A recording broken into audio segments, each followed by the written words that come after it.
Boy, have we got a really, really cool Menopause podcast for you today. Oh, yeah. And you know what? I'm sure everybody's going to remember this. Give him the works. Are you kidding, Beaver? How could you fall for such stuff?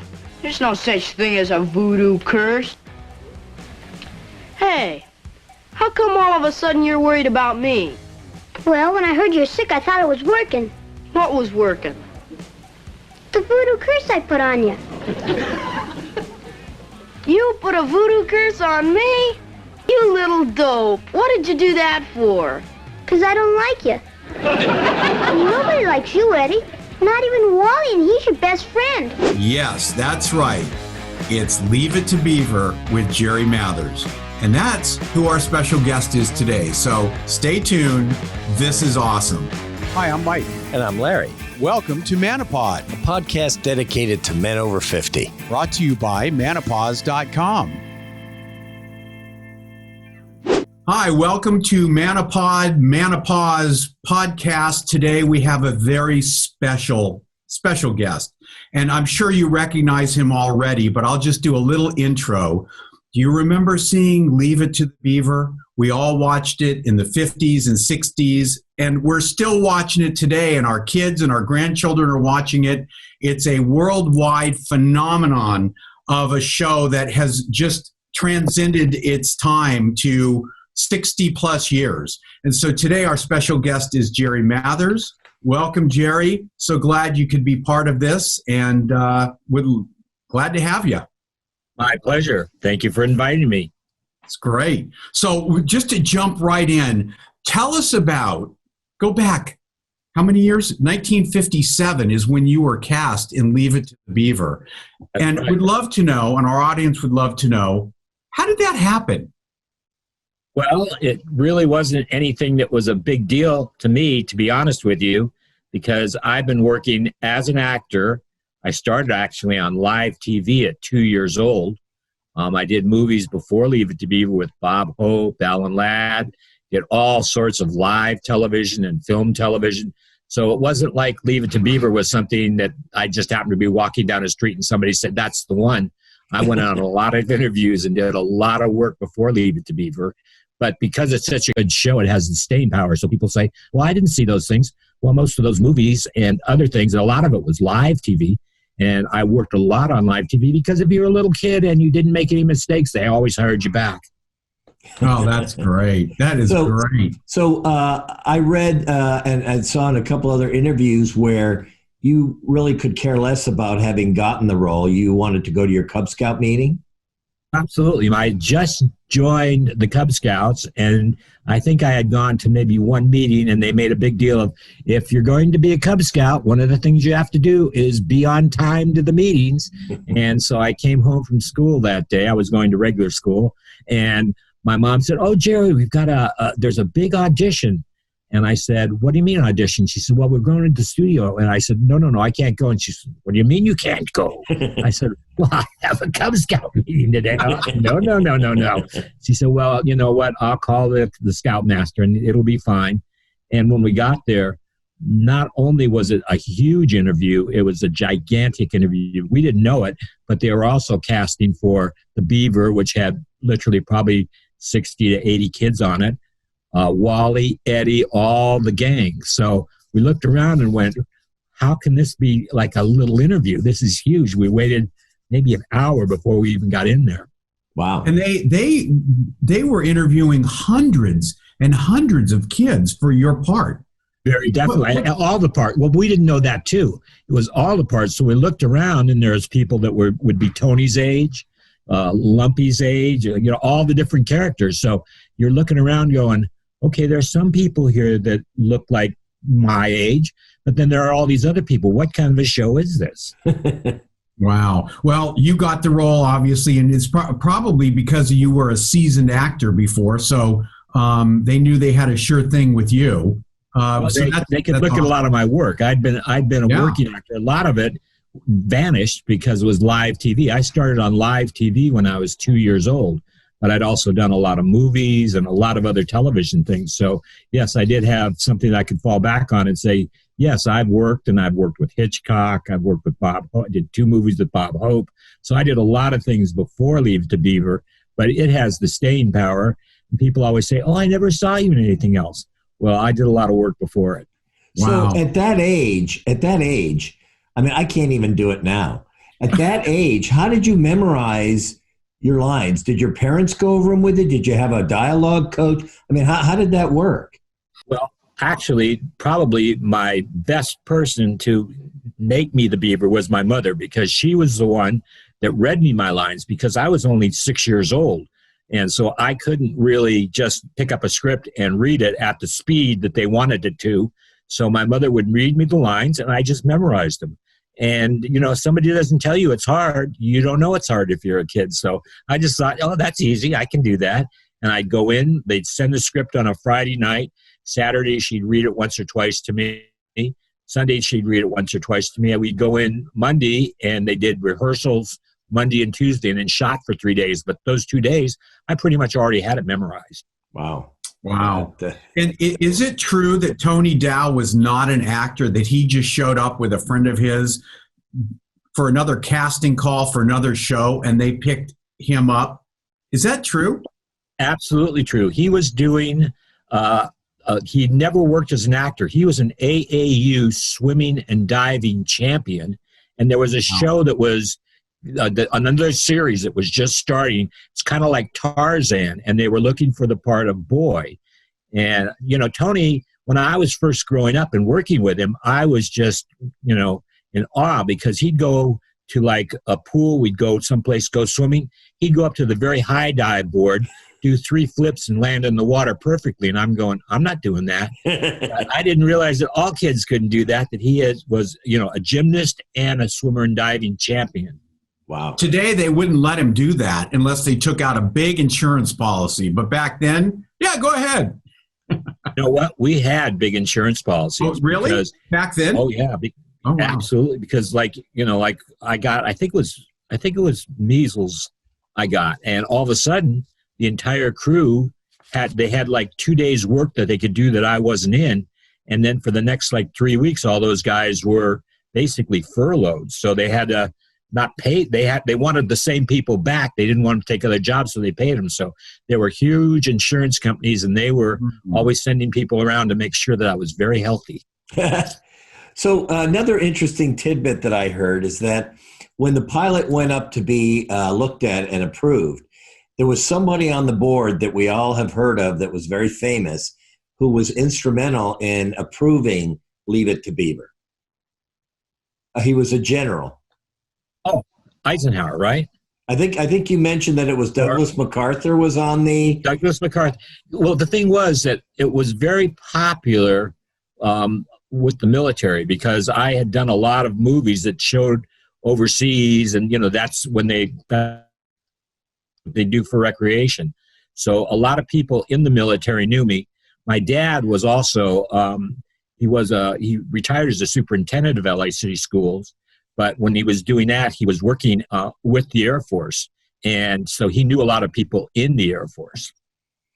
And who negotiated? Because apparently you were also like the first kid to negotiate for a small piece of the action. Well, yes, that's what they say, but it was just something that the writers thought that the series was going to be very, very successful. And so when they first said, "This is what we're going to pay you," my dad went, I was doing movies all the time then and a lot of television. He said, no, that's what he gets when he just goes out and does something for a day. So we're going to have more. So my father was he was a vice principal and ended up superintendent at LA City Schools, but he was a great negotiator, and he went in and got me a much better contract.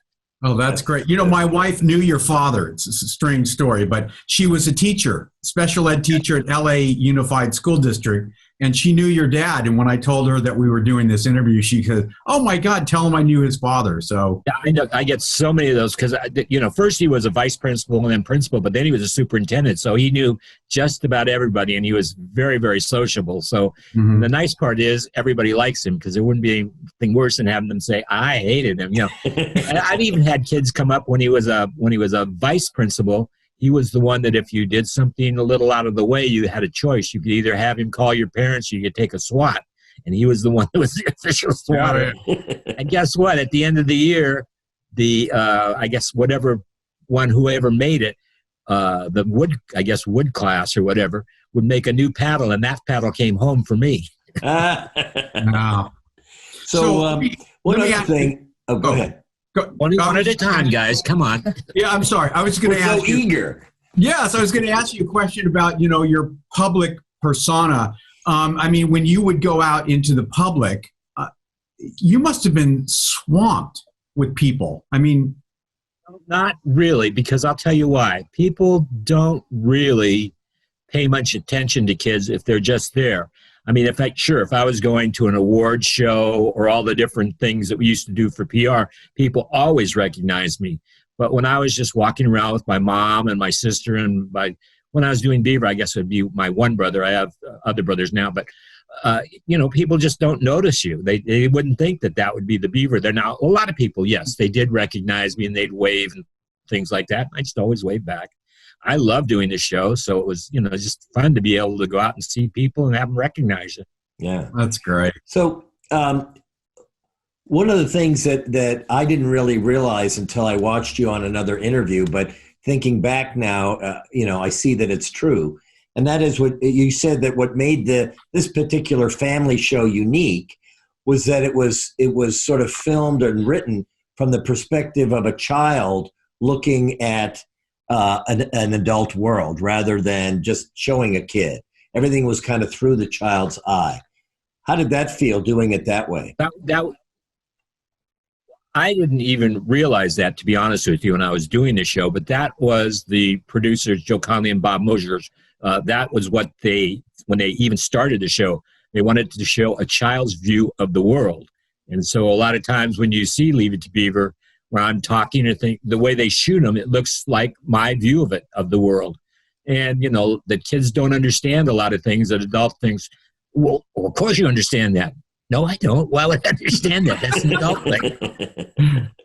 Wow. Are you still in touch with any of your castmates? When you say in touch, it's probably like people you maybe went to school with or knew really well. And sometimes it's not the best thing to be in touch with them because it means they've passed on. A lot of the people on the crew are not with us anymore. But, Tony and Tony Dow and Rich Carell and Steve Talbot and some of the people like that, I'm still in touch with them. But, LA is just such a huge place that we don't get together that much because we all live probably half hour, 45 minutes, 2 and 3 hours apart sometimes. Right. Yeah. Now, another interesting side story that I watched was... Oh, you did your homework well. I did. Yeah.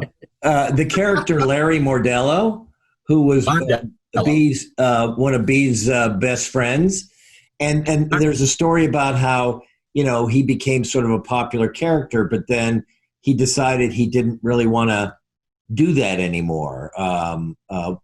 How did that all happen? Well, it wasn't that. He started doing movies. And right now, it's been a long time, but he did several movies because he was not a contract player. Like Tony Dow and myself were under, a contract that we did 39 episodes. In fact, our contracts ran for 6 years. So and that meant that it didn't have to go for 6 years. It could go for 1 year, but for the next 6 years, if they wanted us, they could have. He was not. He was just coming in there. It's called a bit player. So he didn't have a firm contract. So he in fact, if you watch, I wish I could remember him now. It's been a long time since 58 and 59, but you can see him in a lot of movies. He did a lot of movies. And so, the producers would call up his agent and they'd go, no, he's on a movie for the next 4 weeks. So there's a lot of things that, he was going to be in that he wasn't. Yeah. That's interesting. Now, you got to work also with the two dads. The first dad that was cast was Max Showalter. And then the other one who was ultimately the dad was Hugh Beaumont. Obviously. But when you say that, though, just so you know, he only did the pilot. The pilot. That was I only really worked with him for 3 days So when for some reason, they liked Hugh Beaumont a lot better. They liked Hugh Beaumont when he came in for the original interview, but when we were shooting the pilot, he already had another project. And so they just said, okay, well, and they went to this other guy, but they realized right away that who they really wanted, and then they got Hugh Beaumont, which he's just such an interesting person because what he really was a Methodist minister. Yeah, I saw that. And he just did television and movies so he could support this very poor church down in, the bad part of LA with a lot of people that maybe had a little too much to drink. And then he became very famous. And so he was just so nice. And I think that kind of came through that he was really a minister. Yeah, for sure. Wow. Yeah. So it's over 60 years now that you've done the show. Time flies. What have you been doing for the last 60 years? Well, I've done a lot of things. I was a real estate agent. I was a multi-million-dollar real estate agent, which honestly, I know that sounds like a lot of money, but here in LA, these houses are just so expensive. What were you with Fred Sands or Mike Glickman, or who were you with?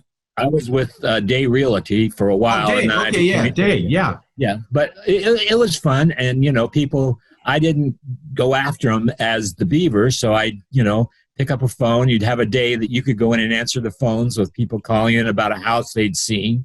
And all of a sudden I'd say, yeah, well, come in and I'll show you some other ones. And all of a sudden they say, you look very familiar now. Did you go to this school? No. I said, well, I was on TV. Leave It To Beaver. Oh, and they get all excited. So it was a lot of fun, and I had a good time. But I really liked acting better. And when I had a chance to do the new Leave It To Beaver, I got out of real estate and went back and did that for 6 years. Wow. Yeah. Wow. And then in the catering business you were in. Well, that's because I had so many people in the industry that I knew. I'd always been a very good cook. And somebody said, well, why don't you see if you can do some catering? Just happens maybe within 20 minutes of my house. There was a restaurant that closed, but it was a kind of a takeout restaurant. So they had a huge kitchen and nobody else wanted it because the reason the restaurant closed, there wasn't enough tables to really, serve that many people. So I started doing studios. So one time we were in the desert, we fed 250 people in the desert for about 3 days, which was a lot of work because we had to carry it all the way into the middle of where they were off the road. Wow, that's good. Now, you also did a stint in the Air Force too, right? I spent 6 years, first in the Air Force and then in the National Guard because it was during the Vietnam War. And when the war kind of not subsided, but was coming to they didn't need all the extra people, so they sent me to the National Guard. But it was a fun thing. It was a good experience. I was very lucky because my dad was a vice principal, and superintendent of city schools, but he had a friend that was also a teacher, and he was in the Marine Corps. And the Marine Corps, for boys that were disadvantaged that they wanted to become Marines, they had a thing called Devil Pups. So Devil Pups was for kids that were in high school, and you got to go to Camp Pendleton and be a Marine for 3 weeks. Oh, wow. So I went there that was my summer vacation. I thought that was camp, going to the Marines and getting up in the morning and running and scouting and just having a wonderful time. So, my life has just been blessed. I have a lot of happy things that have happened to me all my life. And you didn't die in Vietnam like everybody rumored.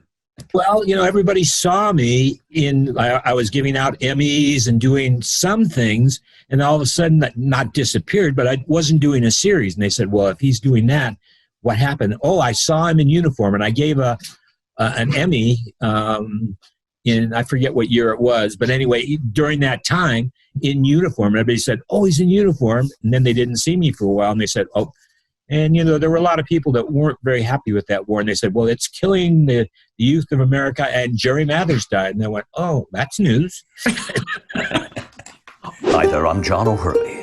During one of my spiritual journeys in the hinterlands of the Himalayas, I encountered a shaman who spoke only one word to me: menopause.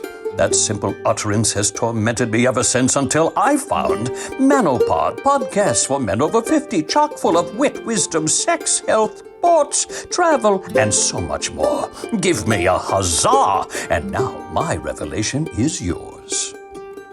So fast forward to today, menopause. That's what we're all going through. We've gone through it. Do you think it's a real thing? What is it? Explain to me exactly what it is so I can tell you whether it's real for me or not. Well, menopause is something that a man would go through, typically around 50, where there's a change of life, right? And women go through menopause in a different way. I understand that. Men start crying. They cry at the drop of a hat. You know, they. Well, Mike does. Mike does. Mike, I hate to tell you, I don't do that. So, what other symptoms might I have? It's sort of like, basically where you start to see that you have fewer years left than you had, and so you start to question the relevance of your life, the direction of your life, what's ahead. What's your passion? There's just a lot of stuff that goes on. One of the horrible side effects is that you see 60-year-old guys divorcing their wives and dating, 28-year-old girls. I do that, but my wife would kill me. Exactly. So those are all kind of the things, but a lot of it is psychological in terms of trying to feel still important and relevant, realizing that your life is changing, your career's changing, your body's changing. We've found since we got this going over the last several years that there's a lot of guys that are like, oh yeah, crap, that's happening to me. You know what? I've never really felt that way because I knew it was happening to me. I saw it happen to my father. And it for me was something that was kind of a relief. I didn't have to work as hard. I could do things that, I couldn't do before. So every age I've ever been in was something that I learned something from, and I'm still very happy. That's so great. That is so great. I mean, we look at, our aging bodies and growing hair out of places that we never grew hair out before. Or not growing hair. And so, we're kind of trying to take the humorous look at growing old and having fun with it as opposed to getting depressed about it. And so, that's kind of the take that we are taking with menopause and introducing people from the past that are just still present and loving life and living life to their fullest. So that's why, we knew that you were very active still out there and beating it up. Actually, that's absolutely true. I mean, I do feel different than when I was doing Leave It To Beaver when I was 8 or 9 or 10, but, I'm still doing things that I did in my 20s and 30s. I may have slowed down a little bit. I don't play as much football in the park anymore, Yeah. But there's a lot of things that I do now that I didn't do, a few years ago. Well, and again, that's why, we've been interviewing some other people. Like you probably remember Grand Funk Railroad. We Yes. did an interview with Mark Farner, and it's very similar where he had this early huge success, and then it sort of began to dwindle away. But there's we know this because there are certainly tragedies of child stars that we've read about and seen. But there's a lot of people like you and Mark Farner that are like, okay, what's next? And just kind of keep moving on and finding new passions and new ideas. And that's what we're trying to convey to our audience is that when one door closes, another opens. And that seems to be the story of your life. It very definitely is. I mean, I did the old Leave It To Beaver, the original show, came back, and in the 80s did the new Leave It To Beaver, and it was really nice. We got a lot of the same crew members back and as many people from the cast as we could. I mean, people that you wouldn't even know, stand-ins and people like that. So, I've had a very, very blessed life, and I like to give back to people, so I do a lot of charity work, but it's something that I really like is that, I can walk almost anywhere in the world. The only bad part is if I go to Japan, people come up and start talking to me in Japanese. Even if I speak in English, they say, that's not your voice, because in Japan, a little girl dubs my voice. Oh, really? Well, and they call you something. The show's called something else too over there, right? Like Happy Kid Town or something. The Happy Boy. It's the Happy Boy and his family.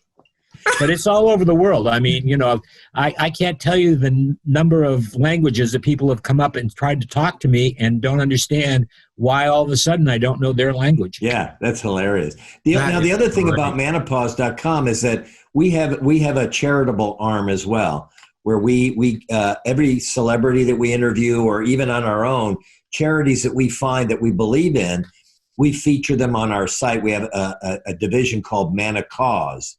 And so tell us a little bit about your brush with diabetes and how you've been involved now in sort of educating people about it.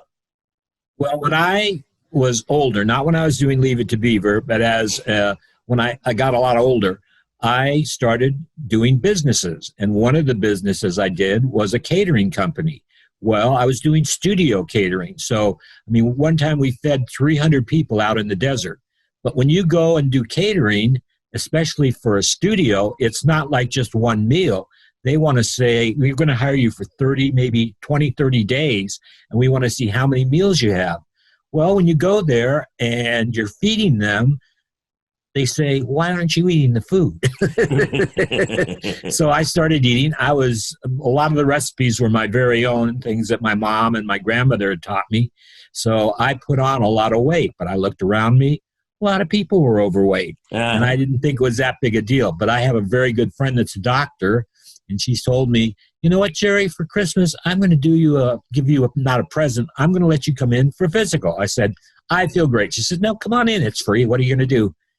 I went in and she said, how would you like to live another maybe 5 years? And I said, well, I don't know. What do you mean? I'd like to live a lot more than that. She said, well, you have diabetes and you're extremely overweight. You better do something very quickly or you're going to have a lot of problems. And that really hit me because I knew she was my friend. It wasn't just somebody telling me so that I'd have to go in to see her every day, which I didn't every day. But so I looked around me and I said, I was lucky to have that person tell me that, but there's a lot of people that don't have that. I have a voice in the community that a lot of people would probably, hopefully listen to, and maybe I could save a few of my fans. So I started then telling people about diabetes, and if you're more than 20, 30 pounds overweight, you're a candidate.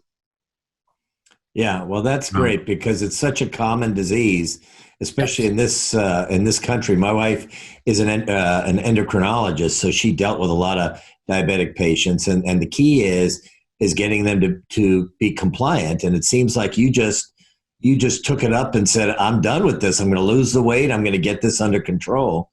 And that's an important lesson, I think, for most people that do suffer from this. Well, as I say, the person at D, when I had the catering business, I was putting on so much weight, she said, Jerry, that's not good. I said, what do you mean I'm having the life? This is the life.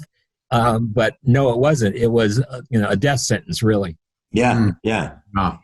So tell us about your website. That's how we kind of got in touch with you, through the website. Tell us a little bit about it. Well, it's www.jerrymathersbeavermerch.com, but it's all really just so people know there is merchandise on it. You don't have to buy anything. But, it's just something people were always asking me questions, writing me letters, and there was really no place I could get letters at. So it was just something that a lot of people wanted to get in touch with me. Well, that's great. And your wife, Teresa's involved in it too, right? Yeah, here, let me. Oh, she says, no. She's sitting right here. Now, of course, she says, no. There she is. Hi, Teresa. Because we see your name is at the bottom of the screen there, and we didn't want to call Jerry Teresa, so we thought we'd introduce you. But yeah, it's a great website, and we're excited for you to get that going. And we want to be members, and we want to buy stuff. So it's great. There's the lady to talk to right there. She's a real angel, but she handles all that for me because I'm an actor. She's a businesswoman, so she is very, very good at it. A lot of fun things, baseball caps and all sorts of things that people kept asking, where can I get this? Well, there's no place to get it, so we made a place. Well, one of the things that's really popular on the site is that Jerry will personalize autograph photos. Yeah. So they can be great. any person that they choose. Because I used to only do that at autograph shows, and people are saying, well, you only come to the big cities, and I live here or whatever. When are you coming to my city? Well, gee, I really don't know. So it's just a way to connect with the fans, and that's what it's all about, having your fans and connecting with them. Mm-hmm. That's fantastic. And I noticed on the site that you had some events that sadly you had to cancel because of COVID. A lot of things got canceled. Yeah. So what sort of things do you do? Do you go to these kind of fan events, or are you still going around like doing shows? What sort of things do you do? I don't really do that many shows just because it's a lot of work. Like when I was doing the new Leave It To Beaver, not the old one, but the new one, I mean, I was there at like 7 a.m, and I found out what Barbara and Hugh Beaumont and Barbara Billingsley did when we were doing the show. Because if you work with kids, they can only work from 8 to 5. So what they do is all the scenes that you're in with the kids, they do the kids close-ups and long shots, and then they move on, and then the adults come back at the end of the day, and you can work till like 7, 8, 9, 10 o'clock at night. So it's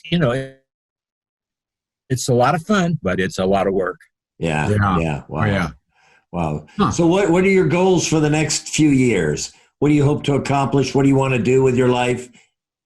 My life is absolutely perfect. I mean, pretty much I'm retired, but I'm the kind of retired person that I can go around. I can go to autograph shows. I can do a lot of things where I go out and meet people. People seem to be very happy to meet me. They want my autograph. It's a lot of fun. And I've been working since I was 2 years old. That's when I started live TV. So I deserve a little break at the end instead of taking it from, till I was 21 and started to work. No, I started at not 21, but 2. Yeah. You've earned it for sure. Yeah, and it's good. As I say, there's so many nice people. I can't walk down a street that's a busy street without people saying, do I know you? Or I know you. So it's just something I'm very proud of. I'm glad it was such a good show, had such longevity, and I hear very, very few things that people say, I don't believe that. I didn't believe that show because everybody did some of the things the Beaver did. Always. Yeah, even my kids, I was telling them about this interview today, and they, oh, yeah, we know that show. And I went, well, when did you watch that? Yeah, we were watching it on TV Land and, those TV now, but I think, and I hate to say this because I could be wrong, it's since 1957, it's never been off the air, and it plays in like 43 languages. Now, you got to see me. If you ever see one in Japan, not only do I speak Japanese, I have a little girl's voice. It's all over the world, and it's just incredible. That's great. Now, Theodore Cleaver probably had a favorite curse word, but Jerry Mathers may not. Is that true? Or what's your favorite curse word? Darn. Darn? Or gosh? Or what were some of the other words? Golly gee? Or gee willikers? I have a pretty much blessed life. I don't really have a lot of things that go wrong. I mean, if I hit my thumb with a hammer, something may come out, but it's usually ow. I don't think people would be able to process Jerry Mathers, the Beaver, saying a curse word. I think it would just like fry a bunch of circuits if they saw that. It's just something that I just never did. I mean, growing up, it's nothing that ever really came up that I had to say a curse word. Some people, I think, just do it to gain attention. I didn't need any more attention. Right. Yeah. Oh, that's so fantastic. in Wikipedia, they have these funny things about, some of the language that you guys used on the show, like, you got a beef with me? And, some of those things, can you remember some of those that you guys used to say? And were the writers doing that on purpose to change it up? When you say, do I remember them? Pretty much not, things like you need a hunk of food or something like that, maybe. Right. Hunk of junk. But, people don't realize, they say, well, talk like the Beaver. Well, I hate to tell you, but when I was talking like the Beaver, that was a script. Somebody else wrote it. So I don't really know what they mean by talk like the Beaver. No, I'm not, 8 or 10 years old now. So I have a different voice quality. And Well, you don't sound the same. Well, I bet you don't sound the same as when you were 10. Do you know this? Do you have a history, or the show has a history, for the first toilet tank to ever be shown on television? And you know how hard that was? Because they first said the show was, just so the people that haven't seen it don't know what we're talking about. The boys go to a carnival and win an alligator. And you used to be able to throw ping pong balls, and if it landed in a certain one, you would get a pet. Well, an alligator is not a pet, let me tell you. So June and Ward said, oh, you boys can't have a dog or a cat because you won't take care of it. We'll end up having to do it, da-da-da-da-da. So we sneak it in, and we keep it in the back of a toilet tank, because what are you going to do with an alligator if you bring it home and your parents don't know about it?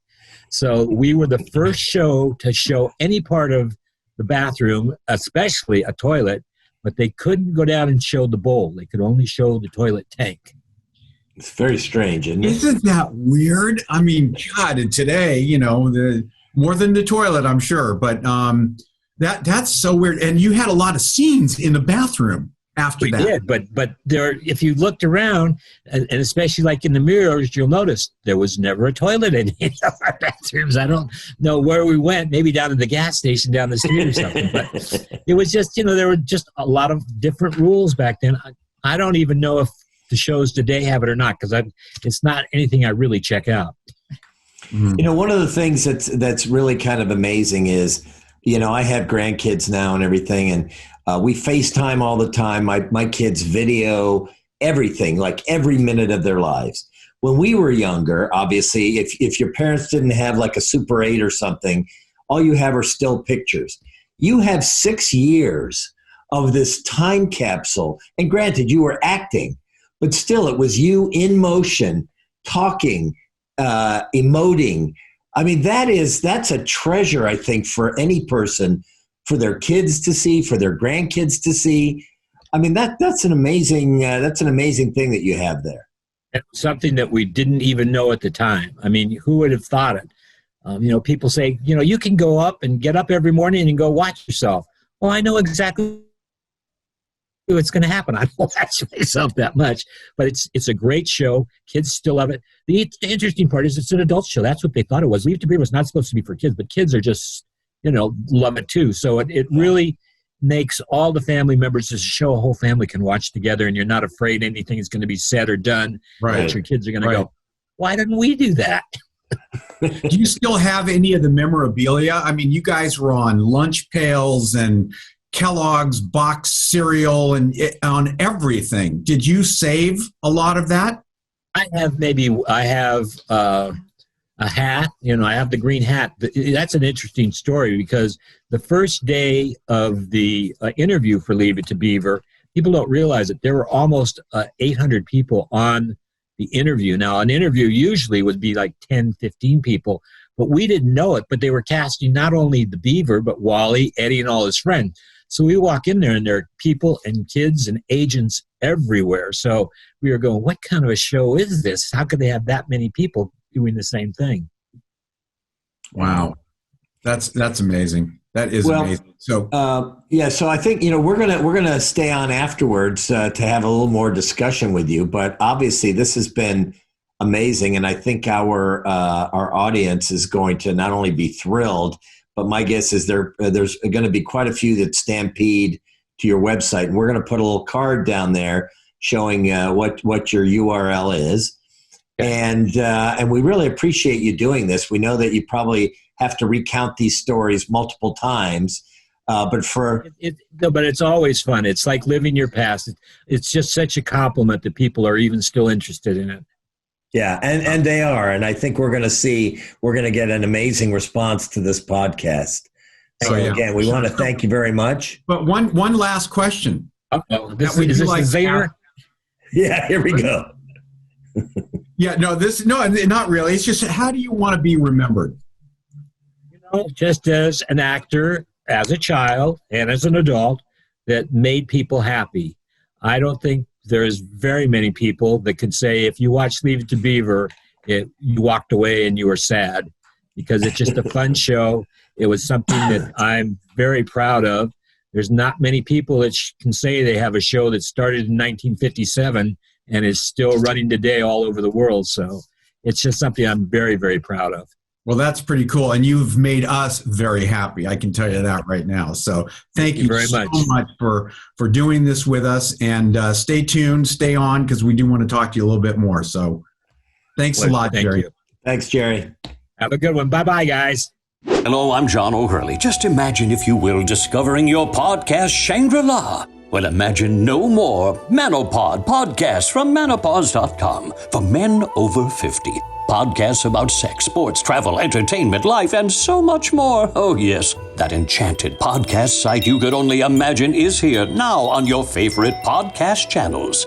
Menopause podcasts from Menopause.com. Shangri-La indeed.